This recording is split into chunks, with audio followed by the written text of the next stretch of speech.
welcome back to another Something for the Weekend, sir. Apologies we didn't get an episode posted last Friday. I've been quite busy in Cooke HQ at the moment, so didn't get a huge amount of time to do any personal research. So without further ado, let's jump straight in. Is a little sort of 5-6 minute YouTube video from Laura Palak. She's a portrait photographer, and you know what I really like about this video is I think you can take the premise of this little project or projects and apply it to any genre of photography.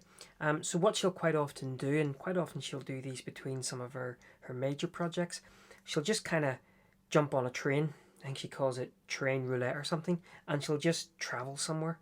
It looks like she lives in London or somewhere like that, so she'll just travel out somewhere, get out with her Hasselblad, and just go off and take some portrait photos. And I think one of the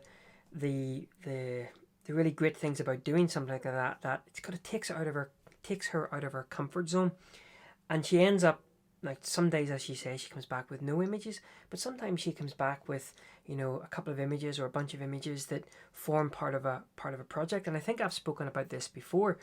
You know, we as, I'm going to say, landscape photographers here, quite often will go out with a preconception of an image that we want to get, and we put all of our eggs in that basket. And if everything doesn't come together, we either end up with an image that we're unhappy with, or we end up with no image whatsoever. Well, how about kind of just throwing off those constraints and just going out? And what I would say is go out when the light, perhaps, you know, don't go out at dawn and don't go out at dusk. Go out in the middle of the day, go out in the morning, go out when it's raining, go out when you're not maybe expecting to make a particular style of image, and just be free. Just look for shapes in the landscape, contours, textures, and you may end up finding that you can build a little project from this. And then so it just, you know, it's a wee 6-7 minute video where she just talks. There's a couple of sort of things that she talks about that really kind of resonated with me in terms of you know, just going and having fun with it, with the camera, and reminding ourselves why we fell in love with photography in the first place.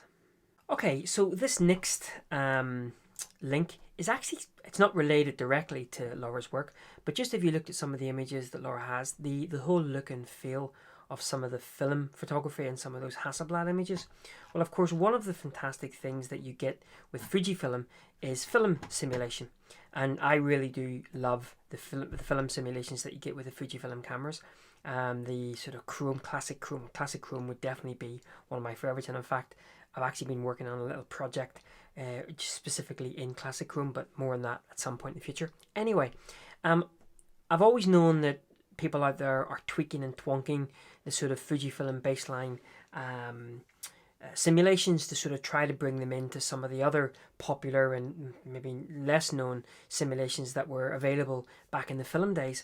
Well, I came across this particular chap who's put together an absolutely fantastic list of different types of film simulation that you can achieve, kind of, and some of them get very close, by starting off with a baseline film simulation and then making some tweaks to it. So if you are a Fujifilm user, have a go at some of these here. I've definitely had a go at some of them, and some of them really do look pretty cool. So obviously you start off with your film simulation. So say, for example, you wanted to simulate the BLP Ilford Delta 3200, then you would start off with the Acros film simulation, and then these are the sort of different options that you actually have to tweak it as well. So lots and lots and lots and lots of simulations to play through. And of course, what you can do on the Fujifilm cameras is you can then save those as a new simulation as well. I'm not sure how many simulations you can save off, but you can definitely go ahead and have a little bit of a play with some of these here. Some of them are kind of way out there. And of course, one of the things that you can probably do if you aren't quite sure what a particular film simulation or what a particular film looked like back in the day, I mean, you could probably just pick one of these. So JP, let's pick one let's PS Kodak Portra 160. Give that a copy paste. In we go. and then see whether we can pick up an image that perhaps has that Kodak Portra 160 look, and then you can sort of see whether or not you get close to it with the tweaking on your Fujifilm simulation. So give it a go. Let me know in the comments if you give it a go, and if there's a particular film simulation that you would recommend. And I say I'll put the link down below. Okay, next up is a project on the Magnum Photos archive. If you're not a follower of the Magnum Photos on Twitter or on Instagram, highly recommended. And again, may not be your genre of photography because a lot of it is portraiture and street sort of journalistic type work. But I came across this subway project by Bruce Davidson. And I think there were two things that kind of resonated with me. I think the first thing that resonated with me was before we went into the current situation of lockdown. And that was simply that, you know, a lot of these photos were taken in the 1980s.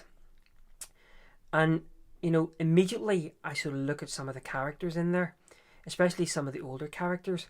And I kind of think to myself, you know, are these people still alive? You know, this lady here, she's looking, you know, maybe I'm doing her a disservice, but she's definitely looking like she's in her late 50s, early 60s. And so, is this lady still alive? And so, I really find myself sort of poring over them and taking time over them, not just from an image perspective, but also from a story perspective as well. But then the other thing that really kind of came out and resonated with me now that we've been in this current situation is, again, and I think I've said this now, and I'm going to carry on beating this drum, the importance of working in projects. And of course, while we've been going through this current situation, but which, let's face it, is the first time in a lot of our lives that we've lived through something so historic.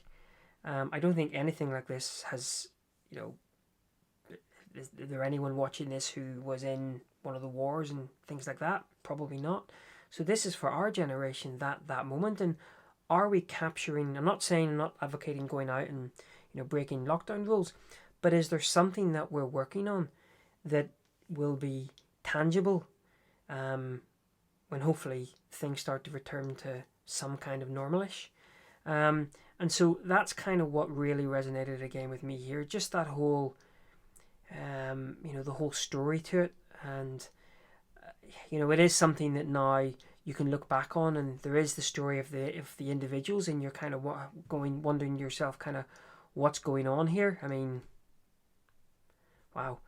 But at the same time, as well as the individual story of the image, the story as a collective.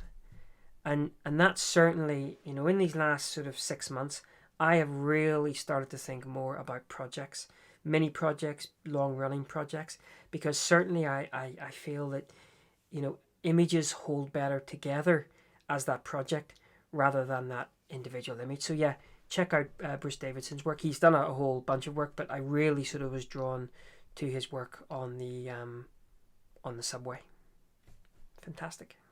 Okay, so this next one is perhaps a little bit strange, you might find, because it's got nothing specifically to do with photography. But I'm sure there's a lot of people out there who edit their images to music, to soundtracks.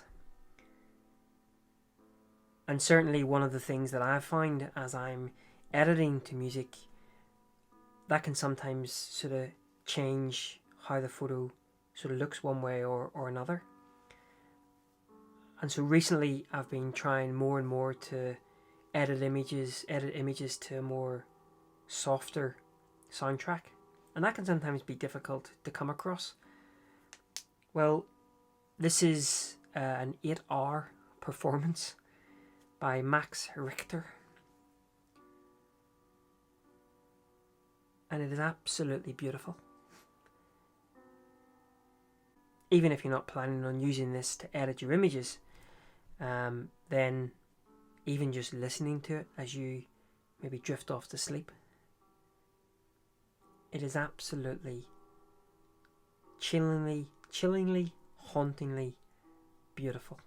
And if you're into editing images to music, well, you've got 8 hours of wonderful music to do that to. Alright guys, well I hope you've enjoyed those little links for something for the weekend and you get some use out of them. I've certainly found them kind of inspirational over these last couple of weeks, and hope you do too. As a side note, as I've said before, and just my little small token of appreciation to all those working on the NHS frontline, if you are an NHS frontline worker or in some way capacity working for the NHS during these difficult times, I would like to offer up some of my time, a free landscape photography sort of mini workshop up here on the Causeway Coast. So if that is something that you would like to make the most of, then please do get in touch, and we'll try to see what we can get organised. And as we've done the last couple of weeks, I'll share a couple of images from my Coasts with Coffee series. These are sort of our daily 7 a.m. little shares out on my social media channels of some of the coasts, obviously from the archive, some of the coasts here in Ireland over a cup of coffee. Right,